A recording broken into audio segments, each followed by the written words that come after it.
Good morning and welcome to the Killik & Co market update. We're now over halfway through corporate reporting season and there's a really notable divergence in the fortunes of different companies publishing results. A lot of companies are clearly suffering at the moment and loads of companies have declined to even offer any guidance on revenues for this year because things still remain so uncertain. However, there are some companies that do seem to be benefiting from the lockdown situation, and one of these is online payments company PayPal. PayPal published results last night and they came in above expectations. Here's one of the key takeaways from the results. The company announced that its number of active users has risen to 325 million, and that's 17% above the number of active users that the company had last year. It's likely that there are loads of people in lockdown who are being forced to use online payments for the first time because they're unable to go out and use physical cash. And no doubt PayPal is hoping that a lot of these people will remain using online payments even after the lockdown ends. The market was certainly happy with PayPal's results last night, and the shares were up over 7% in after-hours trading.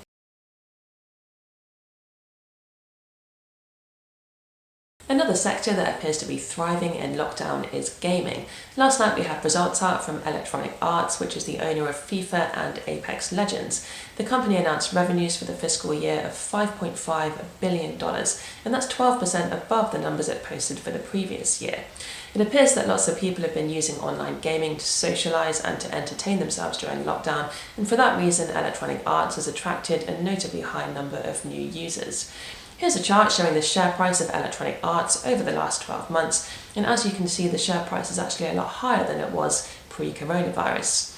Also this week it's been announced that Fortnite, which is one of the most popular games in the world, now has over 350 million registered users. Fortnite is part-owned by Tencent, which is a Chinese internet giant, and is also the largest gaming company in the world.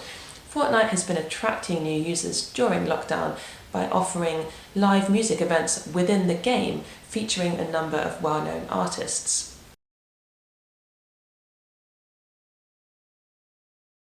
The price of gold has been steadily rising since this market volatility started, and it's now about 30% above where it was 12 months ago. It's quite common for investors to buy gold during times of economic uncertainty, one reason being that gold is a physical asset.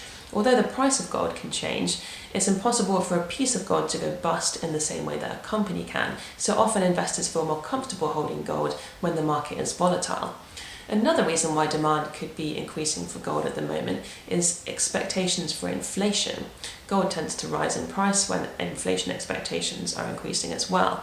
And while it might feel quite unlikely that inflation could go up in the short term because we've got rising unemployment, people are earning less, people have less money to spend, a number of economists expect that inflation could rise in the longer term because of the amount of money that central banks have been pumping into markets to try and support the economy.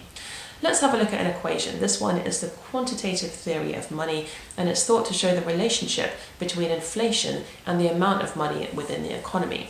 So here's the equation. It's P equals M times V over T, where P is the average price level, i.e. inflation, M is the money supply or the amount of money within the economy, V is the velocity of money, which is basically the number of times that money changes hands, and T is the volume of transactions of goods and services within the economy.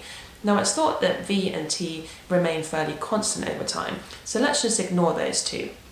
And therefore this equation shows us that inflation, or the level of prices, is directly related to the supply of money within the economy. And that implies that if the money supply is going up, then prices or inflation will rise. We know that the money supply is going up because central banks have created so much additional money in order to carry out asset purchases or quantitative easing, and because of this, a number of economists expect that inflation will rise over the longer term too.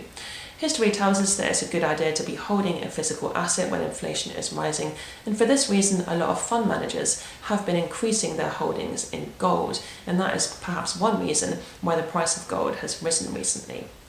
Now, moving on to the week ahead, we're coming into the tail end of corporate reporting season, but next week we've got results out from utility companies E.ON and ENGIE, and also German telecoms company Deutsche Telekom.